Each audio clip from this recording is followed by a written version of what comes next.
Well, there's a lot happening in the world today, so first of all it's worth putting the whole area of benefit segmentation in a form of context. I suppose first of all, marketeers tend to look at the macro influences that are affecting society. They might be political, environmental, economic at the moment.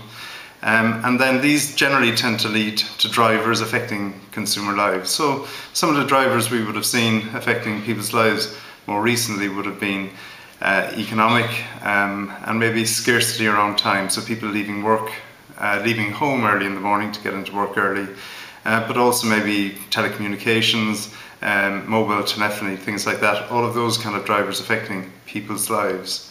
And if you have a cluster of drivers, eventually they begin to form a trend, and these kind of trends are very important for marketeers because trends affect the relevance that your product has to consumers, particularly when a trend comes into your own category or into your area of influence. And they also are very important for new product development. So three of the more important trends, I suppose, that we've seen over the last number of years have been trends around convenience, around health, and around taste. And we tend to give them names like life on the go, the quest for health and wellness, making a difference. And these are very important trends, and when you roll trends forward, then what you have is consumer needs that are probably being unmet, particularly when a trend is new. And that's where the whole area of benefit segmentation then comes into its own, because brands have to respond to those unmet consumer needs with clusters of benefits. So that is the kind of context in which it takes place. More recently, what we've seen is some of these trends shifting a little bit, particularly for economic reasons. And now what we find is a very important need for shoppers to feel that they're in control of their expenditure. And so it's led to behaviours like smart shopping, shopping on promotions, and what we're seeing is that an increasing number of people are using this type of behaviour when they go to doing their weekly shopping.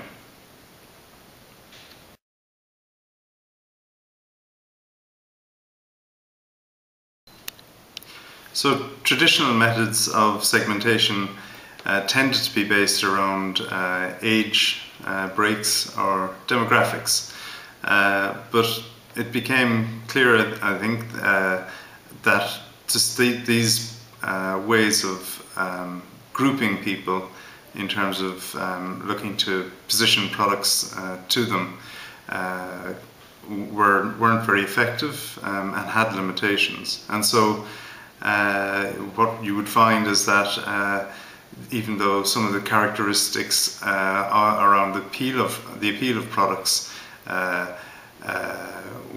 were fairly easy to cluster, when you actually went to age groups that reflected that appeal, you'd find it widely differing across various age groups. And so a different methodology had to be found in terms of approaching benefit segmentation, and nowadays it tends to be based more around attitudinal and behavioral features. And so the process really that we use around that is twofold. On the one hand, we start generally with qualitative research, which takes the form of focus groups.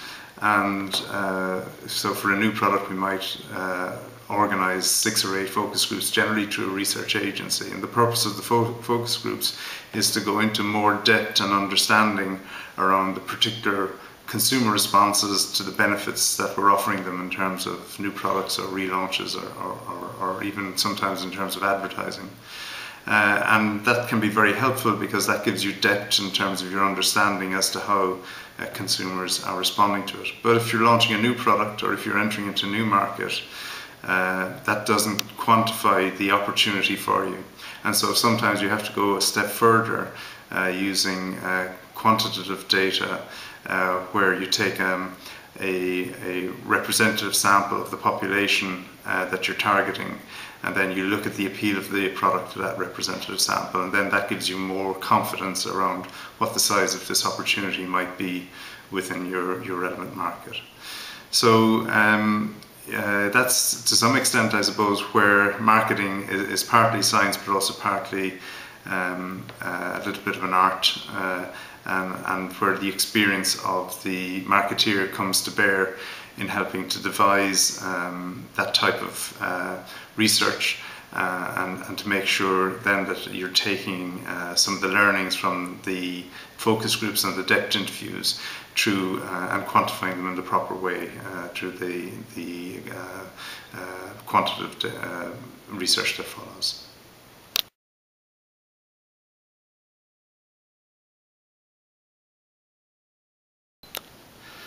Benefit segmentation was a very important area for us to address at Flahavans.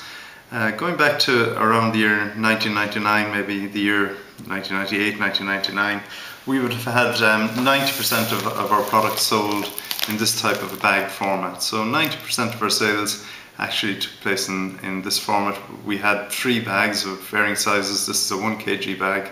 We had a 500 gram and a 1.5 kg. But those 3 bags represented 90% of our sales coming up into the year 2000.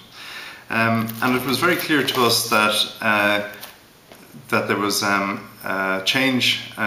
changes taking place within our market, that there were trends taking place within the US market, talking about the health benefits of oats and how those health benefits were different from benefits that could be had from other cereal products. So porridge can help reduce cholesterol as part of a low-fat diet, is low in salt and sugar, is GMO free, is a 100% natural product that isn't extruded.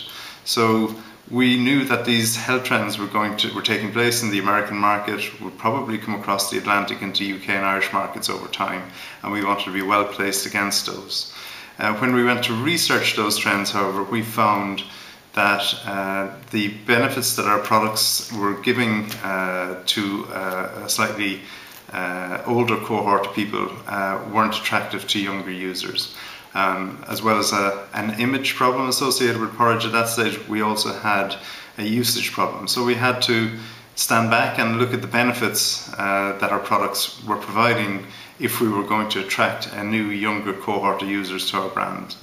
And it was clear that our products weren't providing sufficient benefits. And so when we researched what was important to them, we found that an unaddressed area, which would have been preparation and ease of preparation, was something that was attractive to new younger users of porridge. So we responded to that with some new products, and those took the form of things like products like our drum product, which again has an easy measure scoop within the drum and very easy preparation guidelines on the back, and it can be made in the microwave, whereas the traditional product is made in the hob.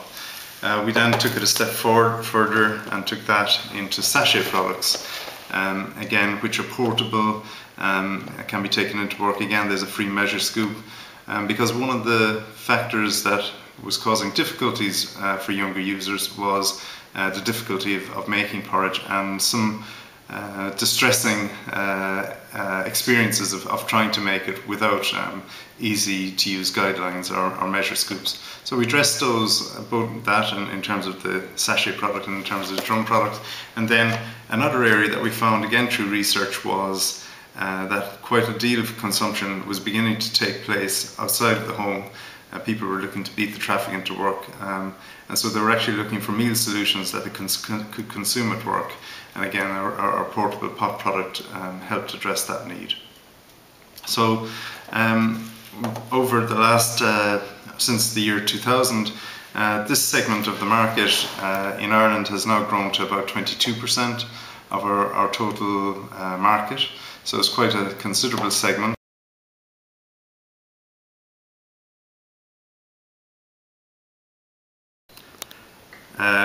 One area that we have found very important to us is understanding health. Health would be one of the key drivers, one of the key trends that has affected the growth of the Flahavans business over the last number of years. But health is a very big word, and health, as you go into research, you find health means different things to different people.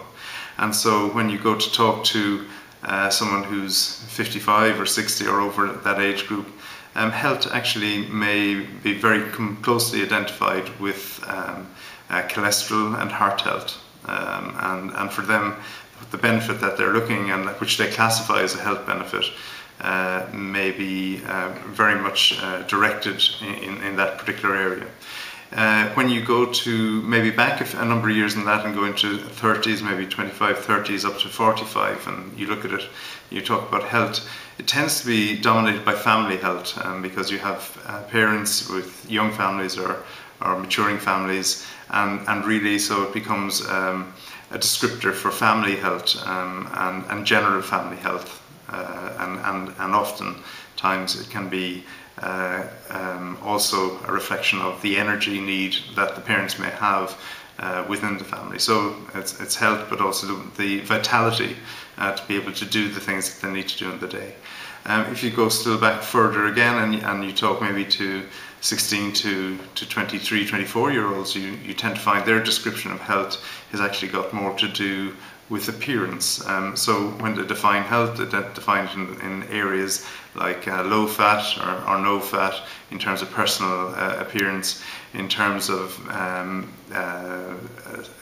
having energy as well, I suppose, to do. But there's certainly a very different understanding that they place around the area of health compared to, as I was saying, that person who may be 55 or 60 plus and really identifies health with heart health.